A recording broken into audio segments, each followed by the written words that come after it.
Oh, sorry. Was I dead? Anyway, today we're going to talk about dead people. Yes, so I wanted to express my thoughts on the idea of bringing a dead person back to life through CGI. Stop it. Just stop.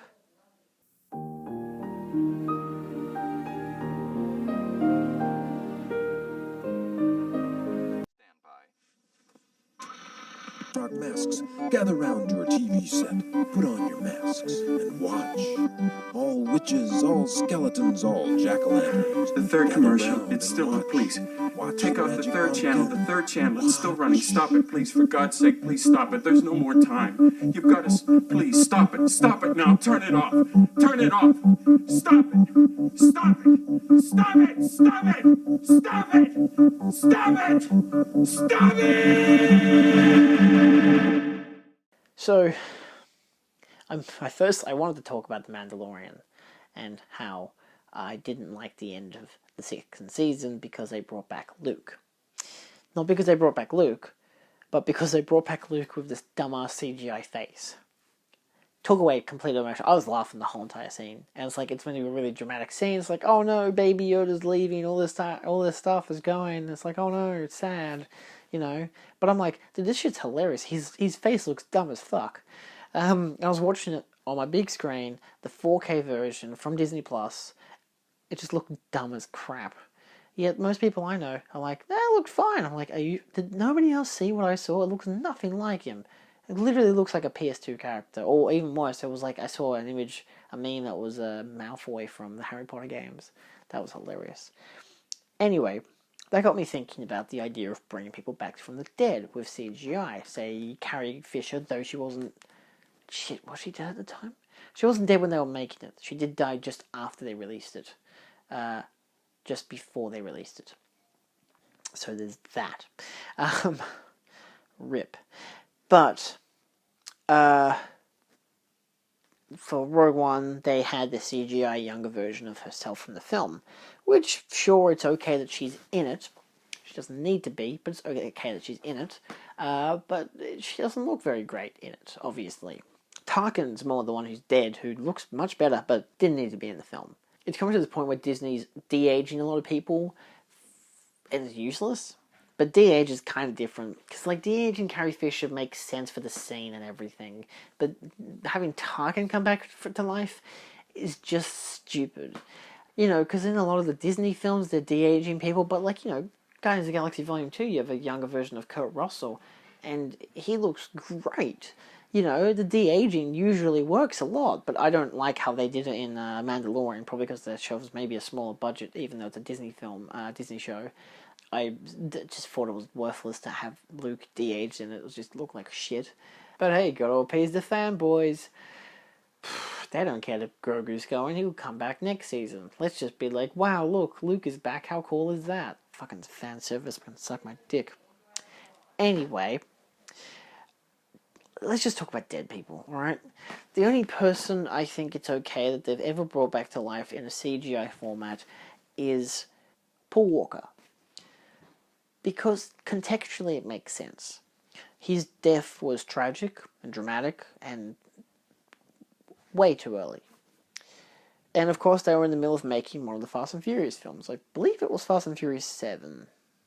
They still had his character be in it. Smaller role, but still there. CGI'd his brother to be him. He'd obviously still shot a lot of scenes for it, but the other ones in between, they would put CGI onto his brother and go like that. It's an effective way of doing it. It's not always perfect, but it does its part and continues the emotion, especially in the final scene where they go in their separate ways. That works. I'm fine with that. I think everyone was fine with that because it respected the actor and the character instead of just writing him out and replacing him with someone else. It makes sense for why they did it. But in Star Wars, no, let's bring back fucking Tarkin, who died 30 years beforehand and was only in the first film. And he's going to look like a rubbery plastic version of himself. I think his family gave him the okay to go ahead and put him in there because they'd get the royalties from it anyway. But it's like, yeah, but that's just It's just yucky. And it's like, why? You have Ben Mendelsohn's character who does the exact same fucking job. See, that is pointless. I feel like they wrote both the characters in just in case they couldn't pull off Tarkin, so they're like, but we can pull off Tarkin, so why not both? Dumb idea. That's a very dumb idea. The most recent example is actually them announcing that they're bringing James Dean back from the dead, 50 odd years after he died, to put him in a film that he was never in to begin with, because of course the film was only like filming now in 2020, 2021 period, and they're bringing him back as a CGI version. He's meant to be one of the leads. It's like, what are you doing? You're just putting CGI on top of someone else's face, someone else who could probably be a better actor. Well, depends if you gave them the chance to act, they could act. I just don't know why it needs to be James Dean. Why do they need to waste so much money on people who are dead? It just seems disrespectful. You know, they did it with Audrey Hepburn in the mid-2000s. They had an ad, or maybe it was the early 2010s. They had like a coffee shop ad, like an ad for a brand of coffee, and it was just Audrey Hepburn going around Paris. And a lot of people originally thought when it came out that it was just like new footage of her, like from an old film. But then it turned out, no, it's just that version of her from like Breakfast at Tiffany's, but it's all CGI. And she's just drinking tea or coffee or whatever. I don't know what the hell the ad's for, but it's like, but why? Why do you... It gives me a headache just thinking about it. What's the fucking point? They're dead. Let them be dead. I know James Dean didn't get a fair run because he died so young, but it's like... And even the same can be said for Paul Walker, you know. It's just like... Paul Walker, again, I'm okay with. But James Dean, this is a whole new film that he was never in to begin with because he's been dead for so long. But then it's like, Audrey Hepburn also seemed... It's the same deal. I know it's just a commercial and whatever, but it's like... But why do we need a... Why? Just get an actress who's famous then. Is it cheaper to make her in CGI? I don't get it. Isn't that kind of terrifying? Like, we're going to get images of her from this film, and maybe from the real world, and, you know, just put her in this commercial. It's just a weird expression of kind of corporate greed where they want to make sure something will sell, so they'll spend way too much money to make sure they will sell. And instead of doing the traditional thing of just over-advertising the hell out of it, or doing so many different variations of one ad, or so many ads just for the one product, but instead it's like, no, it's like, you know how movies have like the teaser trailer, and then the free trailers and the final trailer. It's like you've practically just showed off 6 different versions of your movie. One of the trailers is usually just the whole plot in the trailer, so you aren't going to be surprised when you go to see the movie. It's just this overindulgence in, I don't even know. Is it capitalist? I don't know what the hell it is. It's just insulting. Like, I mean, you can't really ask James Dean, hey, how did you feel about coming back to a movie 50 years after your death? He'd be like, what? I'm not dead yet, I'm 27. Anyway, it's just stupid. I don't know. I thought I had more to really talk about with it. Like, there's no real... The morals comes from who's allowing it. Like, obviously, there's like, the family or the estate of this actor or actress are saying that this company is allowed to make a CGI replica of them to put into a film. And it's like, cool. Stupid. Doesn't give people who are actually alive a chance. But stupid. Like, are people going to go out and watch a film because James Dean is in it? Most people my age might not even know who the fuck James Dean... Actually, no, a lot of people my age who just don't... Who watch movies more casually don't know who the hell James Dean is. They've probably never seen Rebel Without a Cause. Maybe they did in high school. I don't know. There's some... The few films that he's in... Did they ever see them? They're so old. Like, people my generation would be like, what? A movie made in the 50s? No, what? No, I only watch movies that are made in the 1990s to the 2000s, you know, because people in my generation are assholes. Anyway, I don't know. Maybe that's all I can really say about this. Let them stay dead. Like, I was okay with Paul Walker because it's out of respect for him. the rest of this is just out of disrespect. You're disrespecting the actors. They were dead. Let them be dead. They had their time, and they either use that time really well or they didn't. The guy who played Tarkin was fucking Van Helsing for a bunch of movies, you know. He had a great career. You know, it's... James Dean, yeah, his career was cut short. But let us respect the films that he was in more because his career was cut short. That's what we've been doing for the past 50-odd years. 40, 50 years, however long since his death. Because he died so young, we've been able to reappreciate his films. Some of them aren't as great, and some of his performances aren't as great, but for the most part, they're pretty good. Classic, even. Again, Rebel Without a Cause. I'm pretty sure he was in that one where they did all the dancing and stuff. I don't remember. I don't think so, actually. I'm pretty sure they didn't. Anyway. What do you think of the de-aging actors? Is that alright? I think de-aging is kind of similar. De-aging and react. De-aging is weird. It doesn't work, I don't think. I liked it in classic, like, fucking 80s and 90s movies where they, instead of de-aging, they just cast a younger looking actor. Look at the third Indiana Jones film. If they had done that in the 2020s, would they have de-aged Harrison Ford to make him look really young? Of course, if he was like 30 at the age of, in this current era that we're living in now, would they have done that to make him stand out as you know? Because instead they cast River Phoenix as the younger Harrison Ford. Even in the TV show, they cast a different actor. Several different actors. So several actors have played one character, and all in canon. It's great. I miss those days. They don't do that anymore. They just CGI down a character, an actor, to make them look younger or whatever. I mean, sometimes it works narratively, like the Marvel films with Guardians of the Galaxy Volume 2. It makes sense to make Kurt Russell look young because it's the same character. It's the same actor. That's the point. They did the same with Stan Lee, just as a gimmick, because it's, you know, why not? And they did it to Robert Downey Jr. in, what do you call it?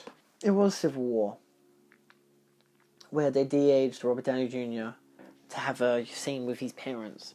But it's all a hologram anyway, because in the context of the narrative, it is meant to be the younger version of him. So it's as if he built a hologram of a younger version of himself. It makes sense. But just having someone CGI'd young for no real reason, I don't know. I mean, what other comparisons are there? There's Leia in Star Wars who was CGI'd young. I think Luke was the worst one so far. Pretty much all of the Star Wars ones have been pretty terrible. Actually, they've all been terrible. What the fuck am I talking about? They've all been terrible. There's been I don't think there's been a single good young CGI'd character in any of them. Leia was okay in Rogue One. It wasn't completely necessary for her to be in the film, but okay, sure. I don't know. It's just Luke, especially in The Mandalorian, was terrible. Even just the whole idea of him being in the episode kind of ruined it. But at the same time, that's just a me thing. That's just how I think about it when it comes to the act of actual storytelling. They focused that the show had done, as The Mandalorian had done so well, doing a story that didn't have to focus on the rest of the chronology of the films. It didn't have to pay fan service all the time to get fans to watch the show. You know, the biggest fan service technically was Grogu, the baby Yoda, the whole time. But then it's like, but they interweaved it so nicely into the story that you came to care about it more because of that. It's very clever of them. The second season, they had Ahsoka in it. But I was actually okay with that, because it doesn't just show that Ahsoka was important to the Mando story and to Grogu's story, but has her own story that's continuing. So if you're a Star Wars fan and you know her character, you know her arc and where she's been and what she's come from, it makes sense and it's fun to watch that. But that just shows that, even in the dialogue of the episode, it shows that she has a past that all relates to this. Both it's related to Grogu and it's related to the universe as a whole. But then they just have Luke come in because it's just random Jedi comes in, you know, Ex Machina's the whole fucking thing, kills all the Death Troopers and all this kind of stuff, and then it turns out CGI it's Luke. And it's like, to come take Baby Yoda. It's like, why? You ruined it.